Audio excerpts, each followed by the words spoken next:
მალე გრანტების მიღება საქართველოს მთავრობის ნებართვა დასჭირდება. Რა მოხდება ამ კანონის მიღების შემდეგ და რას ისახავს მიზნად აღნიშნული კანონი? თემაზე სტუმართან არასამთავრობო ორგანიზაცია რიგდოგის დამფუძნებელ და სამოქალაქო აქტივისტ ნუგზარ კოხრეიძესთან ერთად საუბრობთ. საღამომშვიდობის ბატონო ნუგზარ, ძალიან დიდი მადლობა რომ მობრძანდით და ხართ ჩვენი გადაცემის სტუმარი. მადლობა მოწვევისთვის.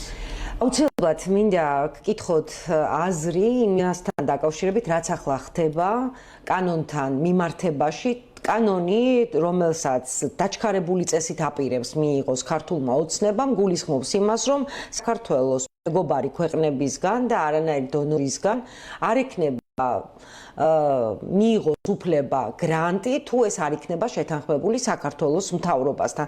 თქვენ როგორ ფიქრობთ, ეს კანონი შეიძლება თუ არა ჩაითვალოს დევნად და ყველანაირად ხელშემშლელ პირობად ქართული მედიისთვის და არა მარტო ქართული მედიისთვის და როგორ ფიქრობთ, რას ისახავს ეს კანონი მიზნად?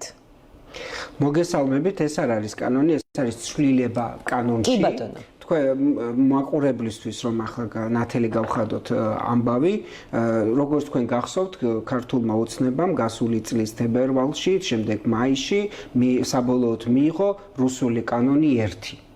რუსული კანონი 1, ეგრეთ წოდებული გამჭვირვალობის შესახებ კანონი, ან უცხო აგენტების შესახებ კანონი, ეს ერთი და იგივეა. ამ კანონის მიხედვით ორგანიზაციები უნდა დარეგისტრირებული იყვნენ რეესტრში, დაერქვათ საკუთარ თავზე რომ არიან უცხო აგენტები და წარედგინათ საფინანსო, ასე ვთქვათ, ანგარიშები სპეციალური უწყებისთვის, იმ შემთხვევაში იუსტიციის სამინისტროსი. შემდეგ ერთი თვის წინ ქართულმა ოცნებამ თქვა, რომ ეს კანონი არ არის საკმარისი, მან ვერ იმუშავა, არ დარეგისტრირდა ორგანიზაციები და ერჩივნად ჯარიმის გადახდა, ვიდრე დარეგისტრირებული იყვნენ და საკუთარი თავისთვის დაერქვათ უცხოეთის აგენტები, ამიტომ ჩვენ უნდა შემოვიტანოთ უფრო მკაცრი, კატასტროფულად უფრო მკაცრი კანონი და ამისათვის ჩვენ გადმოვწერეთ ფარა, ეგრეთ წოდებული ამერიკული ფარა, რომელიც არის უსაფრთხოების შესახებ კანონი ამერიკაში, მაგრამ ქართული ოცნებისთვის ეს არის ასე ვთქვათ დამატებითი გამჭვირვალობის შესახებ კანონი. ჩვენი აღქმით ეს არის რუსული კანონი 2. ეს ორი კანონი ტანდემში არსებობენ დღეს და ერთი გულისხმობს, რომ შენ უნდა გაიძულებენ, რომ დარეგისტრირდე რეესტრში და წარადგინო ეს საბუთები და ამტკიცო, რომ არ ახარ აგენტი, ხოლო მეორე კანონი ამძიმებს და აფართოვებს ამ ცნებას. იმ პირველი კანონის შემთხვევაში, რუსული კანონის შემთხვევაში, თუ ორგანიზაციებზე იყო ეს და მედია საშუალებებზე ორიენტირებული კანონი, ფარა შემთხვევაში გაფართოვდა და ფიზიკურ პირებზედაც გადავიდა და მათ შორის გავრცელდა ყველა იმ საერთაშორისო თუ უცხოურ ორგანიზაციებზე, არა ქართულ NGO-ებზე მხოლოდ, არამედ უცხოურ ორგანიზაციებზე და მედიებზე, რომელიც საქართველოში არსებობს. ახლა მიხვდა კანონმდებელი, ეგრეთ წოდებული, რომ არც ეს ფარა კმარა. ანუ არც ამ ფარას, ასე რომ ვთქვათ, შეძლებს ამ ფარით რაიმეს გაკეთება, ამიტომ დაადგა აზერბაიჯანულ გზას, ეს აზერბაიჯანში ჯერ კიდევ 2014 წელს იყო მიღებული და ჩვენ ვიცით მისი შედეგები, მან თქვა, რომ ახალი შესწორებებით, რომელიც შეაქვს უკვე რუსულ კანონ 1-ში, ის ავალდებულებს უცხო ქვეყნის დონორებს, რომლებიც შემოდიან საქართველოში და აცხადებენ შემდეგ საგრანტო კონკურსს, რომ ისინი უნდა დარეგისტრირდნენ ანტიკორუფციულ დეპარტამენტში და ითხოვონ ნებართვა საქართველოს მთავრობისგან, რომ არ იქა მომეცი უფლება დავაფინანსო, გრანტი გავცე შენს ქვეყანაში რომელიმე ორგანიზაციას. ამაზე არის ახლა, რატომ გააკეთეს ახლა ეს? იმიტომ რომ ვერც რუსული კანონი 1, იმ შინაარსით რომელიც არსებობს, ვერც ეს ეგრეთ წოდებული ფარა, რომელზედაც ძალიან დიდი ნებათაღველვა ჰქონდათ მათ და მე უკვირდა ჩვენ რატო არაფერს არ პასუხობდით, მიხვდა რომ ესენი არ იმუშავებენ. და ამიტომ მოდი ახლა შევზღუდოთ თავად დაფინანსების გამცემები. იმიტომ რომ ეს დაფინანსებლები სამთავრობას აღარ აძლევენ ფულს ამ აძლევენ მხოლოდ სამოქალაქო სექტორს, თუმცა ჯერ ეს ფული არ მოსულა სამოქალაქო სექტორში, ესეც უნდა ვთქვათ, რომ არ არის ასე მარტივი, ევროკავშირმა გამოყო 60 მილიონი ქვეყნისთვის, რომელიც იყო გამოყოფილი როგორც სამთავრობო სექტორისთვის, ისე არასამთავრობო სექტორისთვის და ასევე კერძო სექტორისთვის, ანუ ბიზნესისთვის და მე როდესაც ამ მთავრობის ქმედების გამო ევროკავშირმა შეცვალა თავისი პოლიტიკა, ამ პოლიტიკაზე გადასვლა რთულია ამ ევროკავშირის სისტემაში, მას ჭირდება სპეციალური დადგენილებები, ჭირდება შეთანხმებები 27-ვე ქვეყანასთან და ასე შემდეგ. ანუ ეს პროცესი გაიწელა. და ამიტომ ჯერჯერობით ეს თანხები, რომელიც დაპირდა ევროკავშირი, საქართველოს არასამთავრობო სექტორს როგორც ასეთი არ მიუღია.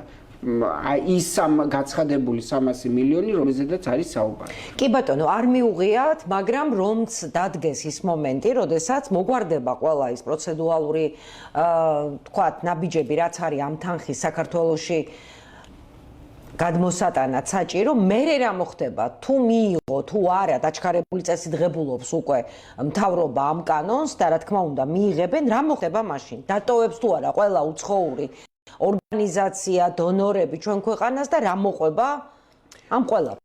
გვაქვს აზერბაიჯანის მაგალითი, სადაც დონორებმა უბრალოდ დატოვეს აზერბაიჯანი და აღარ გააგრძელეს, ასე ვთქვათ, ამ ქვეყნის დაფინანსება, არა მარტო არასამთავრობო ორგანიზაციების, არამედ ყველაფრის, რაც ამ ორგანიზაციებიდან ფინანსდებოდა, იმიტომ რომ მათ არ მიაჩნიათ, რომ ეს არის სწორი მოთხოვნა დონორების მიმართ და ზოგადად ეს არის შეზღუდვა თავისუფლების და მათ შორის ეს არის კორუფციის ერთგვარი კომპონენტიც, ანუ ხელისუფლება პრაქტიკულად ჩაერევა დონორის გადაწყვეტილებაში, ვის რომელ ორგანიზაციას მისცეს გრანტი და რომელ ორგანიზაციას არა.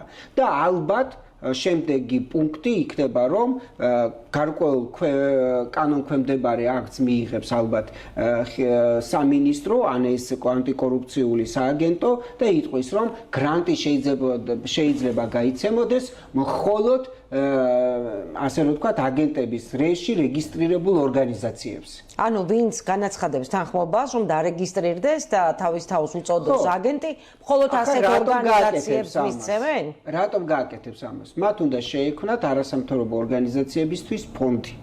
და გაცხადებულია, რომ ჩვენ უნდა შევქმნათ ფონდი. ჯერჯერობით ეს ფონდი არ ჩანს, არც ბევრი ლაპარაკი აქვს ჯერჯერობით ამაზე, მაგრამ ფაქტია, რომ ჯერ ვერ ქმნიან ამ ფონდს, იმიტომ რომ ის ორგანიზაციები, რომლებმაც გამოიჩინეს, ასე ვთქვათ, თავისი კეთილი ნება და არ წავიდნენ ამ დრაკონული კანონმდებლობის წინააღმდეგ, ისინი დარეგისტრირდნენ ბევრი ფაქტორის გამო მოხდა იძულება ამის გაკეთების, ხო? ამიტომ მათ ახლა სურდათ, რომ წაეხალისებიათ ეს ორგანიზაციები და განსაკუთრებით, ვინც აფილირებულია ქართულ ოცნებასთან. არსებობს ქართული ოცნების უშუალო ორგანიზაციები, რომლებიც არჩევნებში ვნახეთ, რომ ეხმარებიან, ასე ვთქვათ, გაყალბების გაპრავებაში, ბევრი სხვა ფუნქციებსაც ასრულებენ, ხან ახალგაზრდული ფრთის დაფინანსებას ახორციელებენ და ასე შემდეგ. ერთი სიტყვით, მათ ვერ შექმნეს ეს ფონდი. რატომ? იმიტომ რომ არ აქვს საქართველოს ბიუჯეტ ეს ფული. ახლა მოინდომეს, რომ ის უცხოური დონორები, რომლებსაც გადაწყვეტენ, რომ დააფინანსონ ქართული არასამთავრობო ორგანიზაციები, ისინი ჩააყენონ ისეთ პირობებში, რომ მხოლოდ ისინი დააფინანსონ, ვინც ამათ უნდათ. და ამით კიდევ დამატებით აიძულონ ქართული არასამთავრობო სექტორი, რომელიც ურჩობს, რომელიც ეწინააღმდეგება და ასე ვთქვათ, წინააღმდეგობაშია ამ დრაკონული კანონების შემოღების, რომელიც არის ანტიდემოკრატიული კანონები, არის ანტიკონსტიტუციური, რომელიც აბსოლუტურად არ ღვევს ადამიანის სიტყვის თავისუფლების, მედია თავისუფლების, ყველა შუშუმ პირის, რომელსაც ეხმარებოდნენ, ასევე ყველა ჟურნალისტის, უკანონო პატიმრის, კიდევ რამდენი ვინმე შეიძლება ჩამოთვალოთ, რომლებსაც კი ბატონო, აღარ ექნებათ ეს დახმარება. რა თქმა უნდა, იმიტომ რომ არასამთავრობო ორგანიზაციები, რომლებიც ბავშვები, ქალები, სტუდენტები, მე ვიტყვი ასე მე არ ყოფ არასამთავრობო ორგანიზაციებს, რომლებიც დარეგისტრირდნენ და რომლებიც არ დარეგისტრირდნენ. იმ პირობებში არასამთავრობო ორგანიზაციების მუშაობის გაგრძელება, რა პირობებსაც ქართული ოცნება თავაზობს. აიძულებს ეს არის მომავალი იმ არასამთავრობო ორგანიზაციების, რომელიც არის აზერბაიჯანში, ბელარუსში და რუსეთში. ანუ პრაქტიკულად გონგოს მომავალია. გონგო რა არის? გონგო ეს არის სამთავრობო, ასე ვთქვათ, მეთვალყურეობის, მთავრობის ორგანიზების ქვეშ არსებული არასამთავრობო ორგანიზაციები, რომლებიც მიბმული არიან სამთავრობო იდეას, დოქტრინას და დამოკიდებულები არიან მათ პოლიტიკაზე. პრაქტიკულად ამით დასრულდება სამოქალაქო სექტორი. იმიტომ რომ გონგო ორგანიზაციები ვერასდროს ვერ შექმნიან ვერანაირ ღირებულ რესურსს, ვერასდროს ვერ განახორციელებენ მონიტორინგს, ადვოკატირებას, ადამიანის უფლების დაცვას და ასე შემდეგ, იმიტომ რომ ისინი თავად არიან გაგრძელება ხელისუფლების. და პრაქტიკულად ჩვენ გვექნება საქმე ტოტალურ კონტროლთან საზოგადოებრივი აზრის. ეს არის პრობლემა. თუ საქართველოს მოსახლეობა ვერ გაიაზრებს და ვერ მიხვდება და კიდევ აყვება იმ ნარატივს, რომ აი ვიღაცა გრანტი ჭამიები არსებობს, ყველაზე მთავარი გრანტი ჭამიები არიან ხელისუფლებაში. ყველაზე მეტი ფული აქვს შეჭმული. ეს ხალხი, რომელიც დღეს ვითომ სამოქალაქო სექტორს ებრძვის, თავად არიან სამოქალაქო სექტორიდან მოსული. კი ბატონო. და მათი ასე რომ ვთქვათ, ნათესავები, ცოლები ასევე დღემდე მუშაობენ არასამთავრობო სექტორში. მაგალითად, კობახიძის, არ ვიცი ყოფილია თუ არსებული მეუღლე, USAID-ში მუშაობდა და USAID-ის პროექტებში იყო დაკავებული. ეს ხალხი თავად საზრდოობდა ამ უცხოური დაფინანსებიდან. მე ხავ სვამ შეკითხვას, მისი მეუღლე, მისი შვილების დედა არ არის ამერიკის აგენტი? თუ მე ვარ მარტო ამერიკის აგენტი. თავად ბატონი კობახიძე აგენტი იყო, როცა არასამთავრობო ორგანიზაციაში მუშაობდა. ამიტომ თუ საქართველოს მოსახლეობას წამს ასეთი ტიპის სისულელეების, რომ ვიღაცა შეიძლება იყოს, ვიღაცა შეიძლება არ იყოს და თან ეს ბატონი ვოლსკი იყო აგენტი, როცა მუშაობდა. ნუ მე მგონია ალბათ თვითონ უნდა გასცეს პასუხი. მათი დღევანდელი ქმედება ადასტურებს იმას, რომ ესენი მართლა იყვნენ ვიღაცის აგენტები. ყოველ შემთხვევაში მე ვერაფერს ვერ პოულობ აქ ასე ვთქვათ დაუჯერებელს, იმიტომ რომ არ მხოლოდ აგენტი იძახის სხვაზე, რომ ის არის აგენტი, რომ დაიცვა საკუთარი თავი. ყოველ შემთხვევაში მე ვფიქრობ, რომ ეს არის იმდენად დიდი სისულელე, ეს არის იმდენად გაუგებარი და სპეციალურად შექმნილი, ასე ვთქვათ, ამ ღური წყალში რომ დაიჭირონ თევზები. და რა არის ამ თევზები, რა არის ეს? ძალაუფლება და ფული. ძალაუფლება და ფული. დღეს ქართულ ოცნებას აქვს მხოლოდ ერთადერთი მიზანი. შეინარჩუნოს ძალაუფლება და ფული, რომელიც მათ აქვს. თქვენ დეპუტატს ვერ იპოვით პარლამენტში, რომელსაც საკუთარი ბიზნესი არ აქვს და ამ საკუთარ ბიზნესს, ასე რომ ვთქვათ, არ ახდენს მასზე დაფარვას, რასაც ქვია, პარლამენტიდან. თქვენ ვერ იპოვით ადამიანს მთავრობაში, რომელზედაც არ დადის ჭორები იმის შესახებ, რომ ისინი ამა თუ იმ მონოპოლიებს ფლობენ, ხან სამშენებლოს, ხან რაღაცის შემოტანის, ხან ის გატანის და ასე შემდეგ. ანუ ეს ხალხი კონკრეტულად არიან ბიზნესმენები, რომლებიც ცდილობენ გაიფართოვონ საკუთარი ბიზნესი და საქართველოს მოსახლეობის ხარჯზე, პლუს ბიუჯეტის ხარჯზე კიდევ გააძლიეროთ საკუთარი ყოფნა. იმიტომ რომ ყველამ კარგად იცის, რეალურ დემოკრატიაში ადამიანები, რომლებიც ჩაფლულები არიან კორუფციაში, დიდხანს ვერ იარსებებენ. მოვა სხვა ძალა, რომელიც დაიჭერს ამ კორუმპირებულებს და ასე იტრიანებს მუდამ. ბატონო ზარ, თქვენ როგორ ფიქრობთ, ელოდებით, რომ სოციალურ ქსელსაც შეეხება ეს კონტროლი? აუცილებლად. ეს არის ის რისკენაც ამ ადამიანებმა ასე ვთქვათ დაიწყეს სვლა. მე ამასწინათ მქონდა ბელარუს კოლეგებთან შეხვედრა, საზღვარგარეთ ვიყავი ერთ შეხვედრაზე და აი ბელარუსელებმა მითხრეს, რომ აი პრაქტიკულად ერთი არის იგივე, რაც ჩვენთან განხორციელდა და მომიყვეს შემდეგი ეტაპებიც რა იქნება. ეს სოციალური ქსელის, ინტერნეტის გათვიშვა, YouTube-ის შეზღუდვა, ინფლუენსერების შეზღუდვა, ყველა იმ სივრცის შეზღუდვა, სადაც შესაძლებელია ქართულმა საზოგადოებამ, საქართველოს მოსახლეობამ რაღაც ალტერნატიული ინფორმაცია მაინც მიიღოს. და ეს მოსუფთავება უნდა დასრულდეს ადგილობრივი თვითმმართველობის არჩევნებისთვის. იმიტომ რომ ადგილობრივი თვითმმართველობის არჩევნების მოგება ვსურთ, რომ მერე გაათამაშონ რაღაცა თეატრი, დრამა, რომ ვითომ ქართული ოცნება დაიშალა, რომ ქართულ ოცნებაში არიან ცუდები კობახიძის გუნდი, კარგები აქ დარჩენილები ახლა თანამდებობის გარეშე, რომ ამგერმა შეკრან თავიანთი პარტია და საბოლოო ჯამში ისევ ქართული ოცნება და ვითომ მისი რეალური ოპოზიცია პლუს ორი სხვა კიდევ მათი სატელიტი დააკომპლექტებს, ანუ დაანიშნავს ვადამდელ საპარლამენტო არჩევნებს მათი აზრით და ესენი ისევ მოიგებენ. ანუ ის ბიძინას პლუს ბიძინა პლუს ბიძინა პლუს ბიძინა უდრის ისევ ბიძინას. ამიტომ კიდევ ერთხელ მინდა ვთქვა, რომ ამასობაში სანამდე საქართველოში ეს ვითომ პოლიტიკოსები ასე ვთქვათ ატყუებენ საქართველოს მოსახლეობას.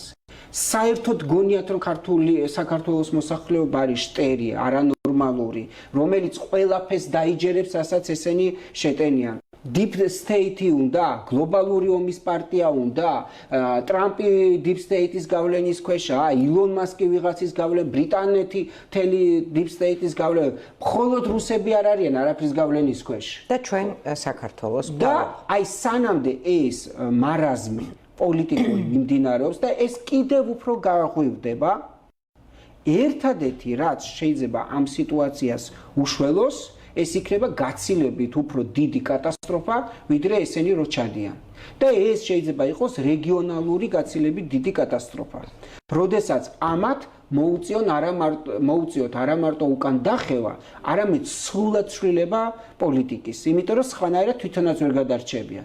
და მათ შორის ახლა ჩვენ ვხედავთ, რომ ერთი უკრაინული პროცესი მიმდინარეობს, რომელიც ძალიან მძიმე და რთული იქნება და სავარაუდოდ კიდევ დიდხანს გაგრძელდება. ჩვენ არ ვიცით რამდენი ხანი, მაგრამ წელს ალბათ ეს ომი მაინც არ მორჩება და შეიძლება ამ ომს კიდევ დაემატოს ირანის ომი, ირანში ომი, რომელიც ასევე ახლოსაა ჩვენთან და ასევე პირდაპირ გავლენას იქონიებს ჩვენზე. მაგრამ ეს უფრო დიდი კატასტროფა შეიძლება აღმოჩნდეს ამათი შემაკავებელი და შემაჩერებელი. აი ამაშია მთელი არსი და მთელი პროუბედურება. და პლუს ამას ჩვენ ვხედავთ ჩინეთ-ამერიკის მზარდ ტარიფების ომს, რომელიც სავარაუდოდ გადაიზრდება ტაივანთან დაკავშირებულ, ასე ვთქვათ, შეხლა-შემოხლაში.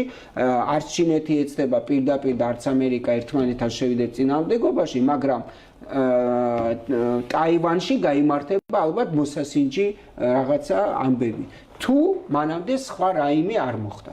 ამიტომ ქართული ოცნება დღეს მართალია საკუთარი თავის ტყავის გადარჩენისთვის ხან ჩინეთს ეთამაშება, მაგრამ ბოლომდე ვერ მიდის, ხან რუსეთს ეთამაშება და პრაქტიკულად ახდენს რუსული ყაიდის ფორმაციის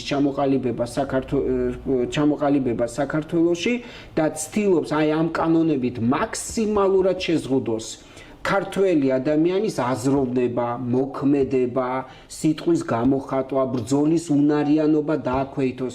რატომ უპარტყუნებს და უიჭერს ამდენ ადამიანებს? რატომ აწესებს ამდენ ჯარიმებს?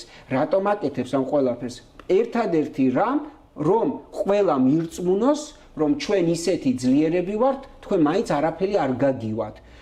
ხელისუფლება, რომელიც ელაპარაკება საკუთარ საზოგადოებას კეტით, ჯოხით, ჯარიმით, სისხლით, ეს ხელისუფლება არ არის დემოკრატიული, ამას არ ჭირდება 2+2 უდრის 4-ს. ეს ხელისუფლება არ არის მარადიული, არც ერთი ხელისუფლება არ შეიძლება იყოს ერთადერთი და განუმეორებელი. დემოკრატია არის ხელისუფლებათა ცვლილებებში და არა ერთი და იგივე პარტია მოგვევლინოს მონოპოლისტად ჩვენი თავისუფლების, დამოუკიდებლობის და სუვერენიტეტის. არც ერთ პარტიას ცალკე აღებულს არ აქვს არანაირი მონოპოლია არც სუვერენიტეტზე, არც დამოუკიდებლობაზე და არც თავისუფლებაზე. ეს არის ქართველი ხალხის ინსტრუმენტები. და როდესაც манипуლირებს, პროპაგანდირებს, როცა ატყუებს, დღეს ქართული ოცნება 24 საათიან რეჟიმში პროპაგანდას აწარმოებს.